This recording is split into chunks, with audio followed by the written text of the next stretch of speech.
sua própria mente. Quais benefícios são obtidos a partir da perda de coisas materiais, dinheiro, por exemplo? A perda de coisas materiais pode ensinar muitas lições necessárias, contudo, nenhuma tão grande quanto a de não possuir controle sobre nada e de não ter certeza do uso permanente de qualquer coisa, exceto o poder do seu pensamento. Fico imaginando se esse não é o maior benefício disponível que se pode aprender através da adversidade. Não. O maior de todos os benefícios potenciais de qualquer circunstância que leve uma pessoa a fazer um novo começo é que ele fornece uma oportunidade para quebrar o equilíbrio do ritmo hipnótico e acaba desenvolvendo um novo parâmetro com novos hábitos de pensamento. Novos hábitos oferecem a única saída para as pessoas que fracassaram. Para as pessoas que fracassam. A maior parte das pessoas que escapam do funcionamento negativo para o positivo da lei do ritmo hipnótico o faz somente devido a alguma forma de adversidade que a força a mudar os seus hábitos de pensamento.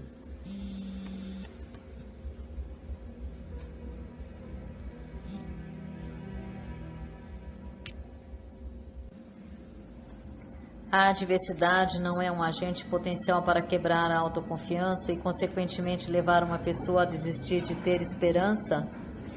Ela tem esse efeito para todas aquelas pessoas cuja força de vontade é fraca devido a longos hábitos estabelecidos de alienação. Ela possui o efeito oposto em todos aqueles que não foram enfraquecidos pela alienação. O não alienado esbarra com o fracasso ou com a derrota temporária, mas a sua reação para todas as formas de adversidade é positiva. Ele luta em vez de desistir e acaba ganhando. A vida não fornece imunidade contra a adversidade, mas a vida fornece a todo mundo o poder do pensamento positivo que é suficiente para dominar todas as circunstâncias de adversidade e convertê-las em benefícios. O indivíduo possui a prerrogativa e o privilégio de usar ou negligenciar o seu direito de pensar apropriadamente para transpor todas as adversidades. Todo indivíduo é forçado tanto a usar o poder do seu pensamento para a obtenção de fins positivos e definidos, como a negligenciar e usar esse poder para a obtenção de fins negativos. Não existe acordo nem recusa para o uso da mente. A lei do ritmo hipnótico força cada indivíduo a dar algum grau de uso, seja negativo ou positivo, para sua mente, mas não influencia o indivíduo sobre qual dos usos ele deverá fazer. Pelo que estou entendendo e pelo que você diz, toda adversidade é uma bênção? Não. Eu não disse isso. Eu disse que existe a semente de uma vantagem equivalente em cada adversidade. Não disse que existe uma flor desabrochada de vantagem apenas a semente. Geralmente a semente consiste de alguma forma de conhecimento, alguma ideia ou plano ou alguma oportunidade que não teria sido disponível, exceto através da mudança dos hábitos de pensamento que, por sua vez, acabaram sendo forçados pela adversidade. Esses são todos os benefícios disponíveis para os seres humanos advindos do fracasso? Não. O fracasso é usado pela natureza como uma linguagem simples em que ela castiga as pessoas quando estas negam-se a se adaptar às suas leis. Por exemplo, a Guerra Mundial foi extremamente destrutiva e feita pelo homem. A natureza plantou as circunstâncias da guerra a semente de uma reprimenda equivalente, na forma de uma crise econômica mundial. A crise foi inevitável e impossível de escapar. Ela procedeu à guerra tão naturalmente quanto a noite precede o dia, e pelo funcionamento da mesma lei, a lei do ritmo hipnótico. Pelo que estou entendendo, a lei do ritmo hipnótico é a mesma que Ralph Waldo Emerson chamava de lei da compensação. A lei do ritmo hipnótico é a lei da compensação. É a força com a qual a natureza equilibra as forças negativas e positivas através de todos os universos, em todas as formas de energia, em todas as formas de matéria e em todos os relacionamentos humanos. A lei do ritmo hipnótico opera rapidamente em todas as instâncias. Por exemplo, essa lei imediatamente abençoa uma pessoa com os benefícios da aplicação positiva dos pensamentos ou amaldiçoa com o resultado de pensamentos negativos? Definitivamente, a lei funciona, mas nem sempre é rapidamente. Todos os benefícios quanto às penalidades incorridas através da lei podem ser colhidas por outros, tanto antes quanto após a sua morte. Pode-se observar que essa lei realmente funciona, porque ela força sobre uma geração de pessoas os efeitos tanto dos pecados quanto das virtudes das gerações precedentes. No funcionamento de todas as leis da natureza, a quarta dimensão, o tempo, é um fator inexorável. A quantidade de tempo consumida pela natureza na relação dos efeitos para suas causas depende em cada momento das circunstâncias presentes. A natureza faz crescer uma abóbora em 3 meses. Um carvalho leva 100 anos para chegar a um bom tamanho. Ela converte um ovo em uma galinha em 4 semanas. Mas ele requer 9 meses para converter um óvulo de um ser humano em um indivíduo. Capítulo 12. Ambiente, tempo, harmonia e precaução. Agora possuo um maior entendimento das potencialidades da adversidade e do fracasso. Você pode ir em frente agora com a sua descrição do próximo dos 7 princípios. Qual é o seu próximo princípio? O próximo princípio é a influência do ambiente.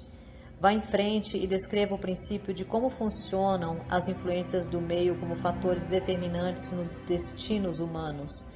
O ambiente ou meio, como também pode ser chamado, consiste de todas as forças mentais, espirituais e físicas que afetam ou influenciam os seres humanos. Que conexão existe, se é que existe, entre as influências do meio e o ritmo hipnótico? O ritmo hipnótico solidifica e faz com que se tornem permanentes os hábitos de pensamento dos seres humanos. Hábitos de pensamento são estimulados por influências do meio. Em outras palavras, os recursos que alimentam o pensamento vêm do ambiente que está à volta da pessoa. Hábitos de pensamento são feitos permanentes pela lei do ritmo hipnótico. Qual a parte mais importante do meio em que uma pessoa vive? A parte que determina mais do que todas as outras, se um indivíduo faz uso positivo ou negativo de sua mente? A parte mais importante do meio de uma pessoa é aquela criada pela associação dessa pessoa com outros. Todas as pessoas absorvem e acabam assumindo para si, seja consciente ou inconscientemente, os hábitos de pensamento daqueles com os quais eles se associam intimamente. Você quer dizer com isso que o contato constante com uma pessoa cujos hábitos de pensamento são negativos influencia a pessoa a formar também hábitos de pensamentos negativos?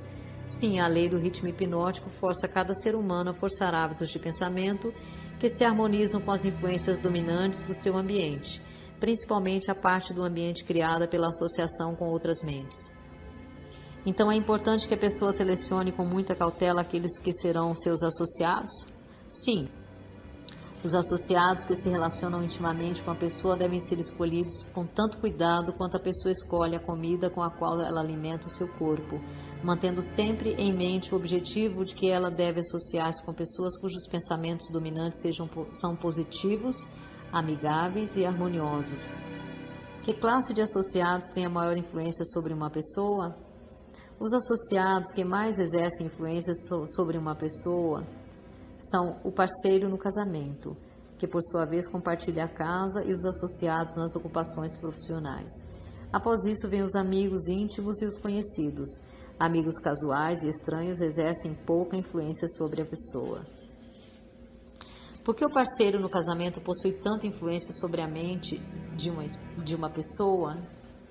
Porque o casamento é um relacionamento que traz as pessoas sob a mesma influência de forças espirituais, de tal peso que elas acabam tornando-se as forças dominantes da mente.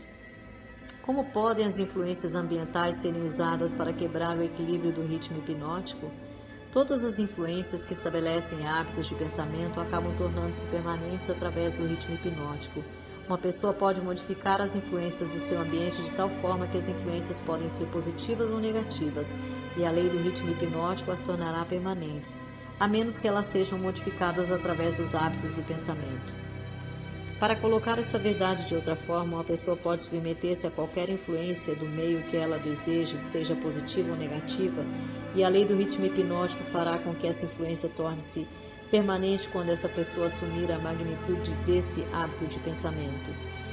É dessa forma que a lei funciona? Isso está correto. Tome cuidado com todas as formas que inspiram pensamentos. Essas são as forças. Tome cuidado com as forças que inspiram pensamentos. Essas são as forças que constituem o ambiente e determinam a natureza do destino da pessoa no planeta. Que classe de pessoas consegue ter controle sobre as influências do meio? Os não alienados.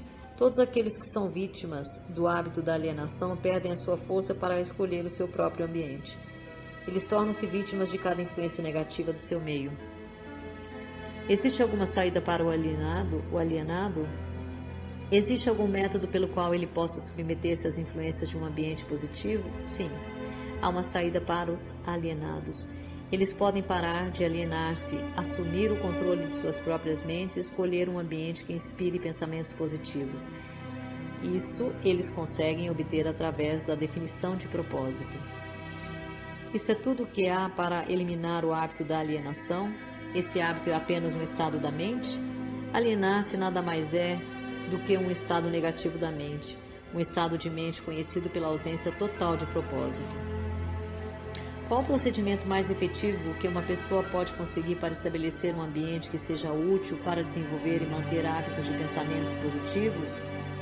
O mais efetivo de todos os ambientes é aquele pelo qual um grupo de pessoas cria uma aliança amigável, que os obrigará a auxiliar um ao outro no alcance de um objetivo, através de um propósito definido.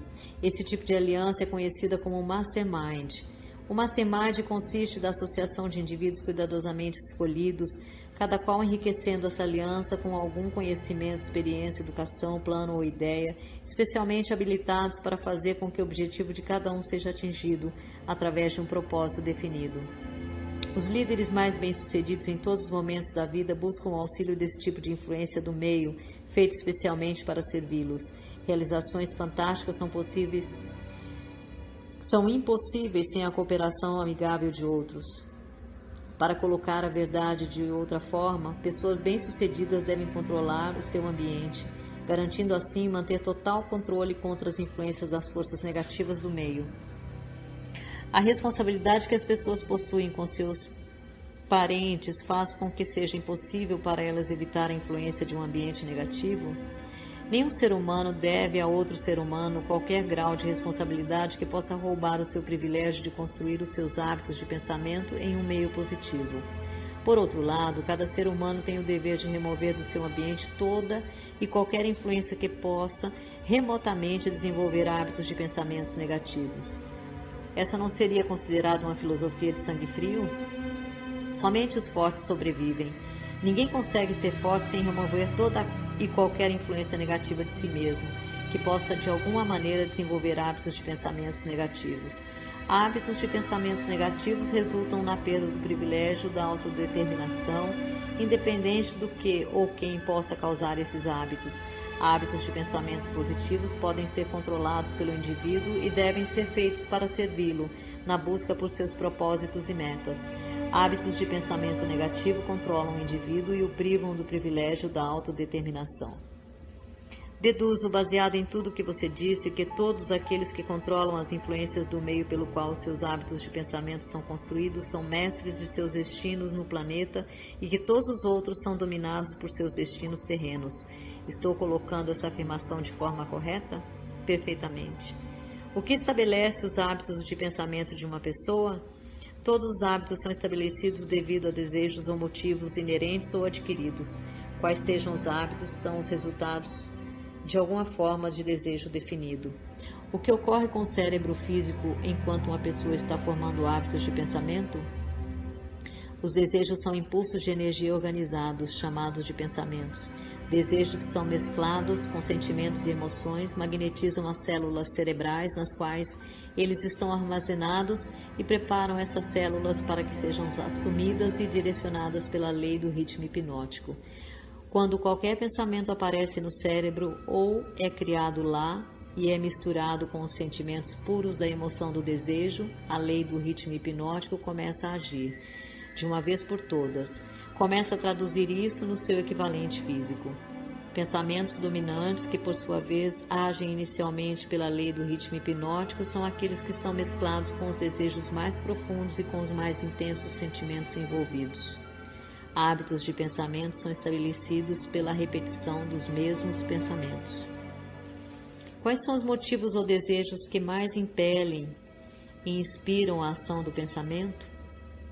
Os 10 motivos mais comuns que mais inspiram pensamentos voltados para ações são estes: o desejo por sexo e amor, o desejo por alimento, o desejo por autoexpressão espiritual, mental e física, o desejo pela perpetuação da vida após a morte, o desejo por poder sobre outros, o desejo por riquezas materiais, o desejo por conhecimento, o desejo de imitar outros, o desejo de se sobressair sobre outros, os 7 medos básicos. Esses são os motivos principais que inspiram a maior parte de todas as ações humanas.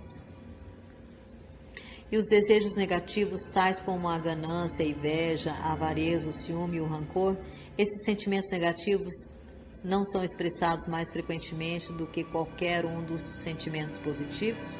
Todos os desejos negativos não são nada exceto frustrações de desejos positivos. Eles são inspirados por alguma forma de derrota, fracasso ou negligência por parte dos seres humanos em se adaptarem às leis da natureza de forma positiva.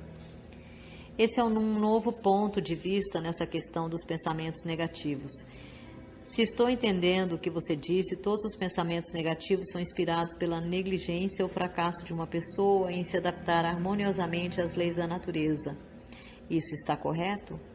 Isso está corretíssimo. A natureza não tolerará quaisquer inatividades ou vácuos de qualquer tipo.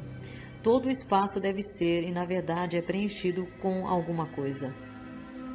Tudo nessa existência, tanto de natureza física como espiritual, deve ser e estar em constante movimento. O cérebro humano não é exceção a essa regra. Ele foi criado para receber, organizar, especializar-se e expressar o poder do pensamento. Quando um indivíduo não usa o cérebro para a expressão de pensamentos criativos e positivos, a natureza preenche o vácuo, forçando-o a agir em cima de pensamentos negativos. Não pode haver indolência ou inatividade no cérebro. Entenda esse princípio e você terá um novo e importante entendimento sobre as influências que o ambiente exerce nas vidas dos seres humanos. Você entenderá melhor também como a lei do ritmo hipnótico opera, sendo ela a lei que mantém tudo e todos em constante movimento, através de alguma forma de expressão, tanto de princípios negativos como positivos. A natureza não está interessada nesse tipo de moral. Ela não está interessada no certo ou no errado. Ela não está interessada na justiça ou na injustiça.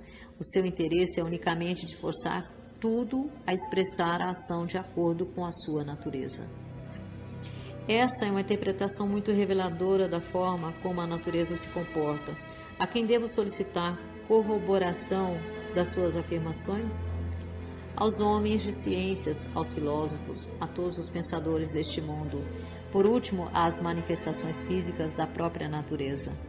A natureza não possui nada parecido com matéria morta. Cada átomo da matéria está em constante movimento. Toda energia movimenta-se contínua e constantemente. Não existem espaços vazios em lugar algum. O tempo e o espaço são literalmente manifestações do movimento com tal grandeza de velocidade que não pode ser medida pelos seres humanos.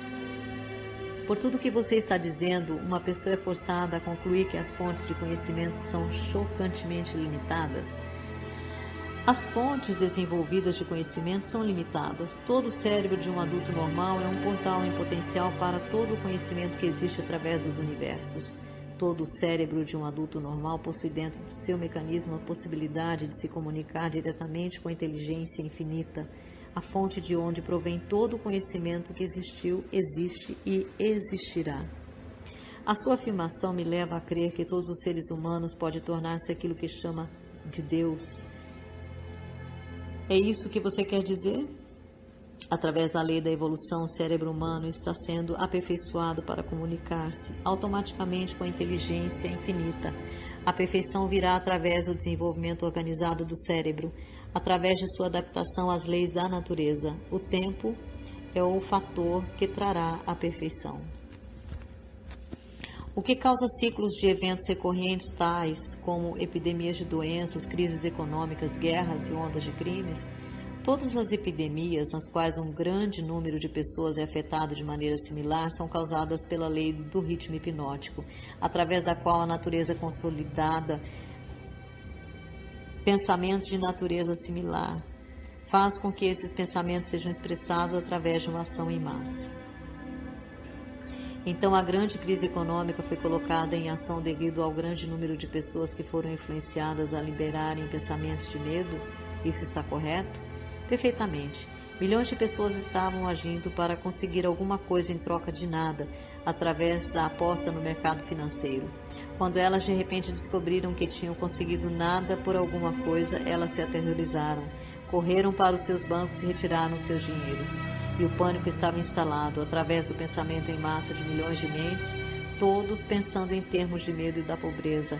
A crise prolongou-se por alguns anos.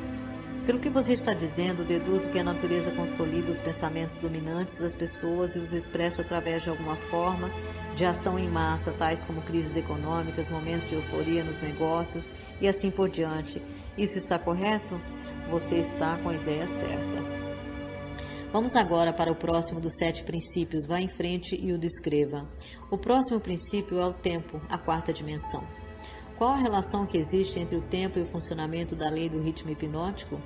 O tempo é a lei do ritmo hipnótico. O lapso de tempo necessário para dar permanência aos hábitos de pensamentos depende principalmente do objeto e da natureza dos pensamentos. Mas entendi pelo que você disse antes que a única coisa permanente na natureza é a mudança. Se isso é verdade, então o tempo está constantemente mudando, rearranjando-se e recombinando todas as coisas, incluindo os hábitos de pensamento das pessoas. Como então poderia a lei do ritmo hipnótico dar permanência aos hábitos de pensamento de uma pessoa? O tempo divide todos os hábitos de pensamento em 2 classes: pensamentos negativos e pensamentos positivos.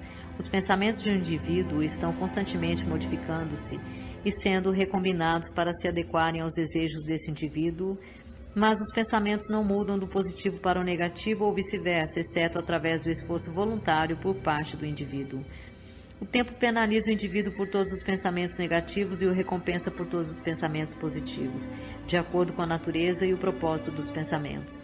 Se os pensamentos dominantes de uma pessoa são negativos, o tempo penaliza o indivíduo construindo em sua mente o hábito do pensamento negativo, e então ele procede para solidificar esse hábito em um ato permanente, durante cada segundo de sua existência. Os pensamentos positivos são da mesma forma, construídos pelo tempo e acabam tornando-se hábitos permanentes. O termo permanência, é claro, refere-se à vida natural do indivíduo. Literalmente falando, nada é permanente. O tempo converte hábitos de pensamento naquilo que pode ser chamado permanência durante a vida do indivíduo. Agora possuo um entendimento melhor de como o tempo trabalha. Quais outras características possui o tempo em conexão com o destino dos seres humanos na Terra? O tempo é o tempo que influencia a natureza, através da qual as experiências humanas podem ser amadurecidas em sabedoria. As pessoas não nascem com sabedoria, mas elas nascem com a capacidade de pensar e podem, através do lapso do tempo, chegar à sabedoria pelos seus pensamentos. Os jovens possuem sabedoria? Somente em assuntos elementares. A sabedoria vem somente com o tempo. Ela não pode ser herdada e não pode ser transferida de uma pessoa para outra, exceto através do lapso do tempo. O passar do tempo pode forçar o indivíduo a adquirir sabedoria? Não. A sabedoria vem somente para os não alienados, que formam hábitos de pensamentos positivos como uma força dominante em suas vidas. Os alienados e todos aqueles cujos pensamentos dominantes são negativos nunca adquirem sabedoria, exceto de coisas elementares. Pelo que você está dizendo, eu entendo que o tempo é amigo da pessoa que treina sua mente a seguir padrões de pensamentos positivos e o inimigo da pessoa que se aliena em hábitos de pensamentos negativos. Isso está correto? Isso é precisamente verdadeiro. Todas as pessoas que podem ser classificadas como alienadas ou não alienadas. Alienadas estão sempre à mercê das não alienadas, e o tempo faz com que essa relação seja permanente.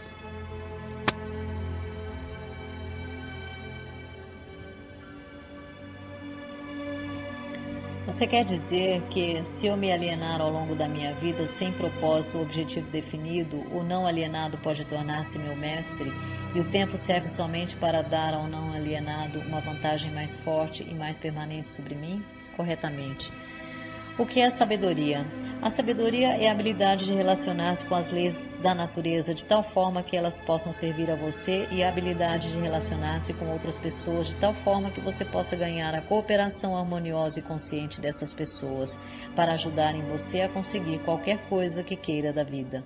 Então, conhecimento acumulado não é sabedoria? Céus, não. Se conhecimento fosse sabedoria, as realizações da ciência não seriam convertidas em instrumentos de destruição.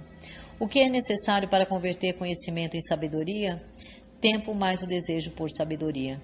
A sabedoria nunca pode ser imposta a uma pessoa, ela é adquirida, se é que é adquirida pelo pensamento positivo através de um esforço voluntário e pessoal.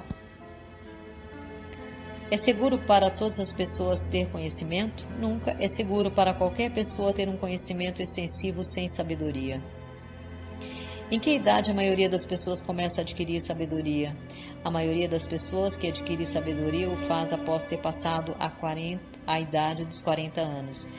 Antes desse período, a maioria das pessoas está muito ocupada angariando conhecimentos e os organizando em planos, em vez de gastar o tempo no esforço em conseguir sabedoria. Qual circunstância da vida que é mais apta para levar uma pessoa a adquirir sabedoria? Adversidade e fracasso. Essas são as linguagens universais que a natureza se utiliza para transmitir sabedoria a todos aqueles que estão preparados para recebê-la. A adversidade e o fracasso sempre trazem sabedoria? Não, somente para aqueles que estão prontos para receber a sabedoria e voluntariamente procuram por ela. O que determina o quão pronta está uma pessoa para receber a sabedoria? O tempo e a natureza dos hábitos de pensamento. Conhecimento adquirido recentemente equivale-se a conhecimento já testado e comprovado? Não. Conhecimento testado através do intervalo do tempo sempre é superior àquele que é recentemente adquirido. O tempo dá ao conhecimento a definição em termos de qualidade, quantidade e confiabilidade. Nunca se pode ter certeza de um conhecimento que não tenha sido testado. O que é um conhecimento confiável? É o conhecimento que se harmoniza com a lei natural, o que significa que é baseado em pensamentos positivos. O tempo modifica e altera os valores do conhecimento? Sim, o tempo modifica e altera todos os valores. Aquilo que é conhecimento apurado hoje pode tornar-se nulo e inválido amanhã, devido ao rearranjo do tempo, dos fatos e valores. O tempo modifica todos os relacionamentos humanos para melhor ou para pior, dependendo da forma pela qual as pessoas se relacionam umas com as outras. No domínio dos pensamentos existe um momento em que é próprio para semear as sementes destes e existe um momento próprio para fazer a colheita deles. Da mesma forma como existe um momento correto para plantar e para colher no solo da terra. Sem a medição adequada do tempo entre a semeadura e a colheita, a natureza modifica ou retém as recompensas da semeadura. Vá em frente agora e descreva os 2 últimos dos 7 princípios. O próximo princípio é a harmonia. Observando-se toda a natureza, pode-se encontrar provas de que toda a lei natural acontece de maneira ordenada através da lei da harmonia. Por meio do funcionamento dessa lei, a natureza força tudo o que estiver dentro dos limites de um determinado ambiente a relacionar-se de forma harmoniosa. Entenda essa verdade e você terá uma nova e intrigante visão da força do ambiente. Você entenderá porque a associação com mentes negativas é fatal para todos aqueles que estão em busca da autodeterminação. Você quer dizer que a natureza voluntariamente força os seres humanos a se harmonizarem com as influências do seu meio? Sim, isso é verdade. A lei do ritmo hipnótico impõe a força sobre cada ser humano as influências dominantes do ambiente em que ele vive. Se a natureza força os seres humanos a sofrerem a influência do ambiente em que eles vivem, que meios disponíveis existem para eles escaparem de um ambiente de fracasso e pobreza quando, na verdade, eles desejam fugir desse meio?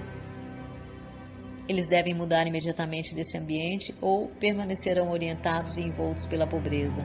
A natureza não permite que ninguém escape das influências do seu ambiente.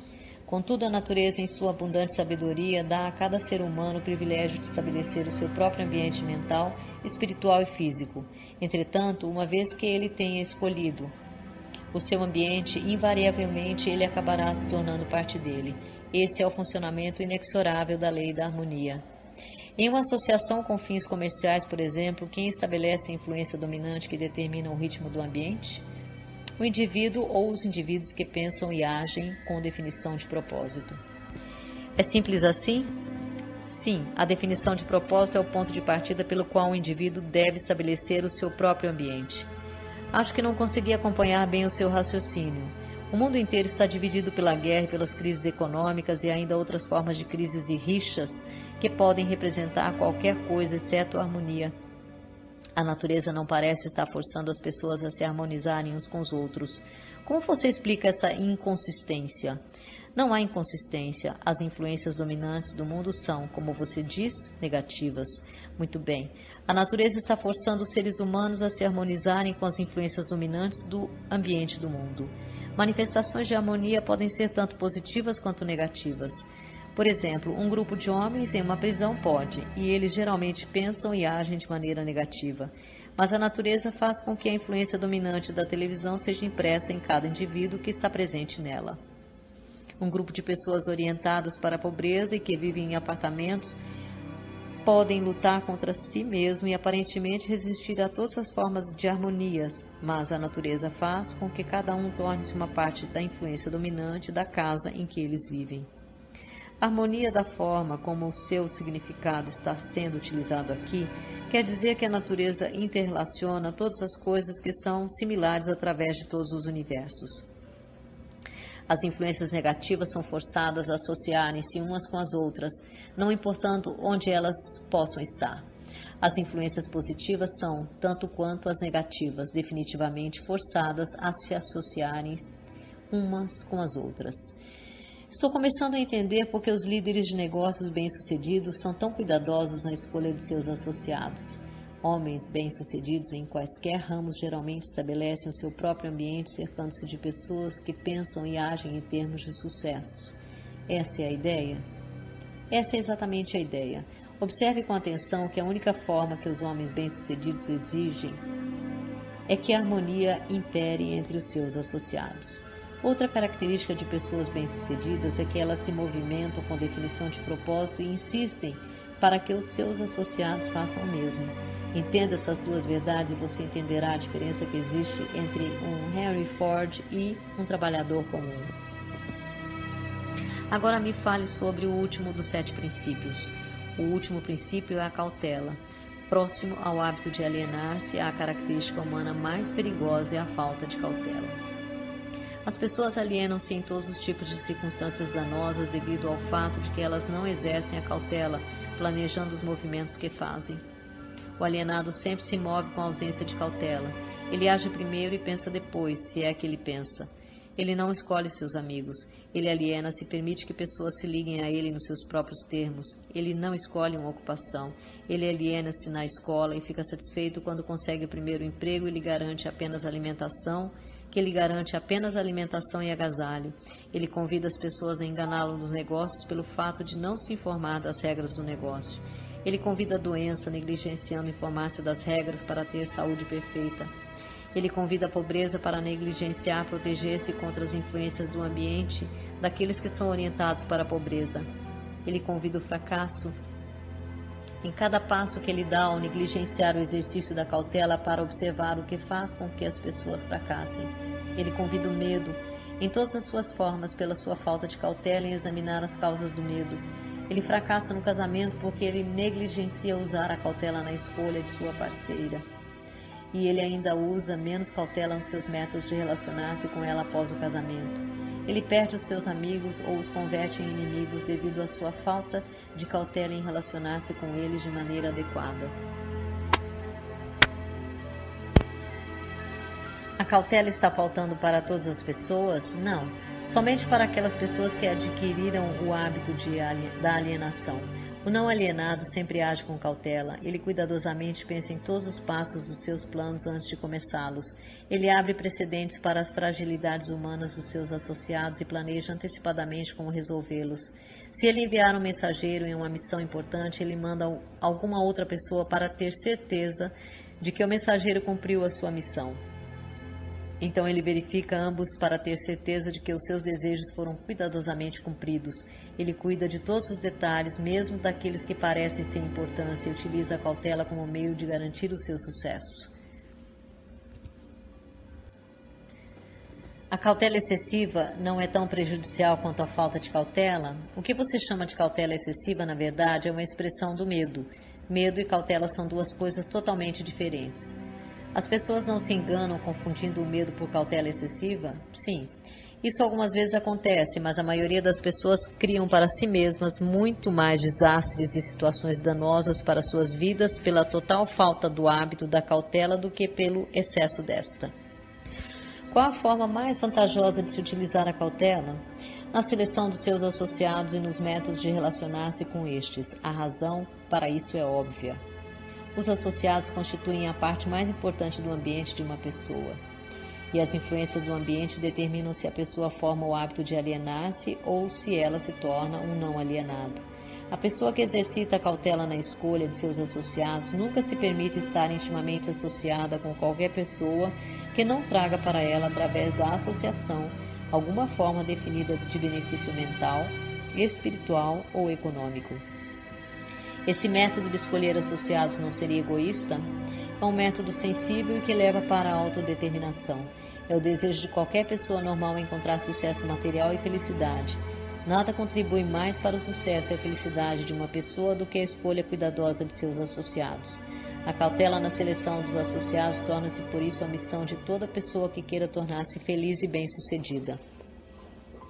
O alienado permite que seus associados mais próximos liguem-se a ele considerando os próprios termos deles. O não alienado cuidadosamente escolhe os seus associados e não permite que ninguém se torne intimamente associado a ele sem que contribua com alguma forma de influência útil ou benéfica. Nunca ocorreu a mim que a cautela na seleção de amigos seria tão definitiva para o sucesso ou o fracasso de uma pessoa. Todas as pessoas bem-sucedidas agem com cautela na seleção de seus associados, seja na esfera comercial, social ou profissional de seus relacionamentos. Sem o exercício da cautela na escolha de todos os seus associados, ninguém pode estar certo de sucesso, seja em qual área de atuação for. Por outro lado, a falta de cautela traz consigo algum tipo de derrota em qualquer área de atuação. Resumo. Existem 3 coisas interconectadas dentro da minha entrevista com o diabo que mais me interessam. Esses 3 fatores me interessam porque foram as influências mais importantes da minha vida, um fato que qualquer leitor da minha história consegue facilmente discernir. Os 3 fatores mais importantes são o hábito de alienar-se, a lei do ritmo hipnótico, através da qual todos os hábitos acabam se tornando permanentes, e o elemento tempo. Esse trio de forças invariavelmente está presente no destino de todos os homens de forma inviolável. Essas 3 forças acabam tendo um novo e mais importante significado quando são estudadas e combinadas como uma força grupal. Não precisa ter muita imaginação e nem muito conhecimento sobre as leis naturais para entender que a maior parte das dificuldades nas quais as pessoas se encontram são suas próprias criações. Além disso, as dificuldades raramente são o resultado de circunstâncias imediatas. Elas geralmente são o ápice de uma série de circunstâncias, as quais foram consolidadas através do hábito da alienação com a colaboração do tempo. Samuel Insull não perdeu o seu império industrial de 4 bilhões de dólares como resultado da crise econômica. Ele começou a perder muito antes da crise, quando ele tornou-se vítima de um grupo de mulheres que o seduziram, tornando seus talentos de grande utilidade pública em uma grande ópera. Se em algum momento um homem na mais alta posição do mundo financeiro despencou devido ao poder da alienação, do ritmo hipnótico e do tempo, esse homem foi Samuel Insull. Eu estou escrevendo sobre o Sr. Insull baseado em um conhecimento profundo sobre a sua pessoa e as causas dos seus problemas, os quais datam desde o tempo em que eu servi com ele durante a Primeira Guerra Mundial, até o momento da sua tentativa doentia de fugir de si mesmo. Henry Ford passou da mesma crise que arruinou o Sr. Insull, mas Ford passou pela crise sem um arranhão e acabou no topo. Você quer saber a razão? Eu lhe contarei. Ford tem o hábito de não alienar-se em nenhum assunto. O tempo é um poderoso amigo de Ford, porque ele formou o hábito de usá-lo de forma construtiva e positiva com a ajuda de pensamentos de sua própria criação, cercado por planos próprios. Pegue qualquer circunstância que você deseje, meça com referência ao seu relacionamento com o hábito da alienação, do ritmo hipnótico e do tempo, e você certamente terá as causas mais apuradas de todo o fracasso ou de todo o sucesso.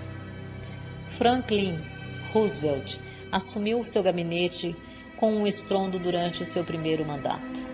Mas ele tinha um propósito principal em mente, e esse propósito era bem definido. Seu objetivo era parar o estampido do medo e fazer com que as pessoas começassem a pensar e falar em termos de prosperidade nos negócios em vez de crise. Ao trabalhar na busca de seu propósito, não havia alienação. As forças de toda a nação estavam consolidadas e moviam-se como uma só, ajudando o presidente a alcançar o seu propósito definido.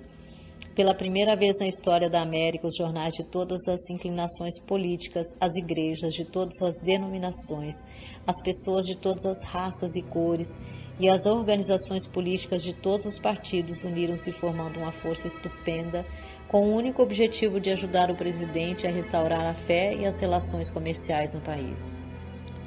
Em uma conferência realizada entre o presidente e um grupo de conselheiros de emergências, poucos dias após ele assumir a presidência, eu perguntei a ele qual era o seu maior problema. Ele respondeu: "Não é uma questão de maior ou menor, nós temos apenas um problema, e este problema é parar o medo e suplantá-lo com a fé." Antes do final do seu primeiro ano, o presidente havia vencido o medo e o suplantado pela fé. E a nação estava vagarosamente, mas no caminho certo para sair de uma vez por todas da selva da crise. No final do seu primeiro mandato, marque bem o elemento tempo. O presidente havia consolidado de forma tão efetiva as forças dos negócios americanos e da vida privada que ele tinha uma nação inteira o apoiando, pronta, desejosa e entusiasticamente apta a segui-lo, não importando o caminho que ele seguisse. Estes são fatos bem conhecidos para todo mundo, que tenha lido os jornais ou escutado o rádio. Então, veio outra eleição presidencial e a oportunidade para as pessoas expressarem sua fé no seu líder. Elas a expressaram como uma vitória sem precedentes na política americana e o presidente assumiu o gabinete para um segundo mandato, com uma votação quase unânime, perdendo somente em 2 estados. Agora observe como a roda da vida começou a reverter-se e voltar-se para outra direção. O presidente mudou a sua política, baseada em definição de propósito, e entrou para a indefinição e para a alienação. A sua mudança na política dividiu o poderoso Partido Trabalhista e fez com que mais da metade desse grupo ficasse contra ele. Ele dividiu o que antes era quase sólido em ambas as casas do Congresso. E mais importante do que isso, ele dividiu o povo americano em 2 grupos, prós e contras, e com um resultado final que o que sobrou daquele presidente foi somente o seu sorriso de $1 milhão e seu aperto de mão firme. Obviamente, não o suficiente para fazê-lo reconquistar o poder que ele uma vez teve na vida americana. Aqui então temos o excelente exemplo de um homem que foi aos céus com grande força através da definição de propósito e desmoronou para o ponto de partida pelo hábito da alienação. Tanto na subida quanto em sua queda, pôde-se ver claramente o funcionamento da alienação e da não alienação, alcançando um pico através do poder do ritmo hipnótico e do tempo. Em toda a minha vida, o diabo teve uma dramática história para contar sobre os seus negócios comigo. Ele viu eu me alienar e me desalienar em oportunidades de negócios, os quais muitos teriam dado tudo o que tinham para tê-las. Ele viu eu me alienar na minha política de relacionamento com os outros, particularmente na minha falta de cautela nos negócios. A circunstância que me salvou do controle fatal da lei do ritmo hipnótico foi a definição de propósito com a qual, finalmente, eu dediquei toda a minha vida para a organização de uma filosofia de realização pessoal orientada para o sucesso. Alienei-me em algum momento ou outro, em pequenas ações e decisões, mas a minha alienação foi anulada pelo meu propósito maior, que era o suficiente para restaurar a minha coragem e colocar-me no caminho da busca do conhecimento em todas as pequenas derrotas. Aprendi alguma coisa da natureza danosa do hábito da alienação enquanto estava engajado em analisar mais de 25 mil pessoas na conexão com a organização da lei do sucesso. Essas análises mostraram que somente 2 de cada 100 pessoas possuem um objetivo definido na vida. As outras 98 foram pegas pelo hábito da alienação. Parece-me mais do que uma coincidência de que minhas análises claramente corroboraram as afirmações do diabo, de que ele controla 98 de cada 100 pessoas, devido justamente ao hábito da alienação. Olhando para o passado e analisando a minha própria carreira, eu posso ver claramente que eu poderia ter evitado a maioria das derrotas temporárias com as quais eu me deparei se eu tivesse naquele momento seguido um plano para a obtenção do meu maior propósito na vida. Da minha experiência em ter analisado os problemas de mais de 5.000 famílias, eu sei, definitivamente, que a maioria das pessoas casadas que se desarmonizam um com o outro o fazem devido ao acúmulo de um grande número de pequenas circunstâncias no seu casamento, as quais poderiam ter sido esclarecidas e contornadas no momento em que foram criadas, se houvesse uma política definida para fazê-lo. Eles não vivem a sua vida de casal com definição de propósito. Assim a história é feita desde o princípio dos tempos. O homem que possui o plano mais definido com propósito e força caminha para a vitória. Os outros correm para conseguir abrigo e acabam sob a liderança daqueles que são mais determinados. A resposta não é difícil de encontrar. Não há necessidade de olhar para o céu para encontrá-la. Da minha parte, eu preferiria procurar a resposta no diabo, porque ele me contaria rapidamente que a vitória vai para as pessoas que sabem o que querem e que estão determinadas a consegui-la. Elas dominaram o hábito da alienação. Elas possuem políticas definidas, planos definidos e objetivos definidos. A sua oposição, que muitas vezes está em número maior, não tem chance alguma contra elas, porque a oposição não possui um plano, nenhum propósito e também não possui uma política, exceto a de alienar-se, esperando que alguma coisa possa vir de algum lugar para ajudá-las. Naquelas 3 breves frases, você possui todas as informações necessárias para distinguir com clareza a diferença entre o sucesso e o fracasso, a força e a falta dela. Chegamos agora perto do fim de nossa visita através deste livro. Se fôssemos tentar colocar em apenas uma frase a coisa mais importante que eu tentei expressar através desse livro seria algo do tipo: os desejos dominantes podem ser cristalizados nos seus equivalentes físicos através da definição de propósito, amparada por planos definidos, com a cooperação da lei natural do ritmo hipnótico e do tempo. Aí você tem a fase positiva da filosofia de realização pessoal que eu tentei descrever através deste livro, com o máximo de brevidade e simplicidade. Se você expandir a filosofia com o propósito de adaptá-la às circunstâncias da vida, você verá que ela é tão grande quanto a vida em si mesma, que ela cobre todos os relacionamentos humanos, todos os pensamentos humanos, objetivos e também desejos. Então aqui estamos no final da mais estranha de todas as milhares de entrevistas que eu fiz com as maiores personalidades por um período de mais de 50 anos de trabalho na minha procura pelas verdades da vida que levam à felicidade e à segurança econômica. É estranho, no entanto, que após ter tido a cooperação ativa de homens como Carnegie, Edison e Ford, eu tenha sido compelido finalmente a ir até o diabo para encontrar um conhecimento prático do maior de todos os princípios revelados na minha procura pela verdade. Como é estranho que eu tenha sido forçado a experimentar a pobreza, o fracasso e a adversidade em centenas de formas antes de ter tido o privilégio de entender e utilizar a lei da natureza, que neutraliza essas armas e as elimina de nosso caminho. Mas o mais estranho de toda essa dramática experiência que a vida me proporcionou é a simplicidade da lei pela qual, se eu a tivesse entendido, poderia ter transmutado meus desejos de forma substancial sem ter que me submeter tantos anos a períodos de miséria e dureza. Eu enxergo agora, no final da minha entrevista com o diabo, que eu estava carregando em meus próprios bolsos os fósforos com os quais o fogo da adversidade estava me queimando. E eu vejo também que a água com a qual esse fogo poderia ter sido extinguido estava em grande abundância, sempre disponível, esperando pelo meu comando.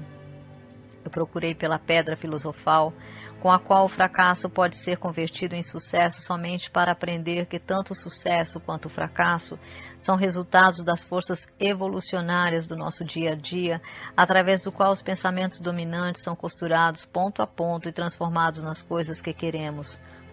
ou nas coisas que não queremos, de acordo com a natureza desses pensamentos? Infelizmente, eu não entendi essa verdade no momento em que alcancei a idade da razão, porque, se a tivesse entendido, teria sido capaz de desviar dos obstáculos que fui forçado a pular enquanto caminhava no vale da sombra da vida. A história da minha entrevista com o diabo agora está em suas mãos. Os benefícios que você receberá dela serão da exata proporção do pensamento que ela inspira em você. Para beneficiar-se da leitura dessa entrevista, você precisa concordar em cada porção dela. Você somente tem que pensar e chegar às suas próprias conclusões em relação a cada parte dessa entrevista. O quão razoável ela é. Você é o juiz, o jurado e o advogado, tanto da defesa quanto da acusação. Se você não vencer o seu caso, a perda e a causa da perda serão somente suas. Epílogo. Uma noite, um velho índio Cherokee contou ao seu neto sobre uma luta que estava a acontecer dentro dele. Ele disse: "Meu filho, essa luta é entre dois lobos. Um é mau, raiva, inveja, ganância, medo, arrogância, desespero, autopiedade, mentira, sentimento de inferioridade, culpa, orgulho e ego. O outro é bom. Alegria, coragem, paz, autodeterminação, serenidade, humildade, bondade, empatia, verdade, compaixão e fé." O neto, ouvindo tudo atentamente, então perguntou ao avô: "Qual dos lobos vence?" O velho Cherokee respondeu simplesmente: "Aquele que eu alimento." Muito já se escreveu sobre a batalha entre o bem e o mal, mas mesmo com toda a tecnologia que hoje nos rodeia, permanecemos basicamente com os mesmos questionamentos do passado. Quem somos? De onde viemos? O que estamos fazendo aqui? Para onde vamos? Perguntas simples, mas que mesmo se colocássemos todos os maiores computadores do mundo lado a lado, não conseguiríamos decifrá-las, procurando incessantemente, quase que diariamente, por respostas. Na verdade, internamente somos peritos em grandes questionamentos e, na maior parte das vezes, buscamos as soluções externamente, seja nas religiões, nas filosofias de vida ou nos cultos dos mais variados tipos. Napoleão Hill decidiu buscar respostas com ninguém menos do que o próprio diabo, figura mitológica para alguns, fonte de medo e desespero para outros. O fato é que o Sr. Hill conseguiu colocar em forma de entrevista aquilo que muitos de nós questionamos há muito tempo. Independente da religião, culto ou filosofia de que possamos fazer parte, o diabo mexe com toda a imaginação e nos faz parar e refletir sobre a sua real natureza. O diabo efetivamente existe? Quem o alimenta? Não seria por acaso o nosso ego, que busca incessantemente pela nossa valorização momentânea em detrimento do verdadeiro ganho da virtude? Conforme aprendemos com o Dr. Hill, a alienação hoje ocorre não somente com os meios que foram descritos no livro, que por sua vez data de 1938, mas também com novos e poderosos instrumentos que o diabo utiliza para alcançar os seus objetivos: as drogas, a internet, os videogames, os aplicativos de celulares e tudo o que a tecnologia trouxe de informação e comodidade ao alcance fácil de nossos dedos. Outro sim, nunca estivemos tão afastados de nós mesmos, digerindo nossa mais nova ingestão tecnológica. Com relação às pessoas, então conhecemos profundamente o perfil dos nossos principais amigos nas redes sociais, mas participamos cada vez menos do que se passa de verdade no coração e na mente desses amigos e amigas. Pode existir maior alienação do que esta? Nos afogamos em meio à modernização e parece que o bote salva-vidas está longe, cada vez mais longe de nosso alcance. Caminhamos hoje com muito mais pressa e utilizamos a mais alta tecnologia para saber de coisas que no passado saberíamos meses depois, quem sabe anos. Mas ainda temos junto de nós um mapa que pode nos colocar no verdadeiro caminho da autorrealização, e esse mapa encontra-se no lugar menos procurado hoje em dia, nossa mente e nosso coração. Qual foi a maior armadilha que o diabo criou para o homem? Foi sem dúvida plantar na sua mente a incerteza de sua existência. Assim como o fracasso e o sucesso devem ser considerados armadilhas mentais, pois ambos provêm dos pensamentos dominantes que acabam se tornando aquilo que mais desejamos. Analisando-se a lei do ritmo hipnótico, que também pode ser considerada como lei da inércia da vida, Temos que os nossos pensamentos dominantes acabam por se tornar equivalentes físicos no nosso cotidiano. Ou seja, se cultivarmos a mente encoberta pelo medo, pela culpa e pela dúvida, acabamos tendo atitudes relacionadas a esses sentimentos e não precisamos ser experts para saber que tipo de resultados alcançaremos.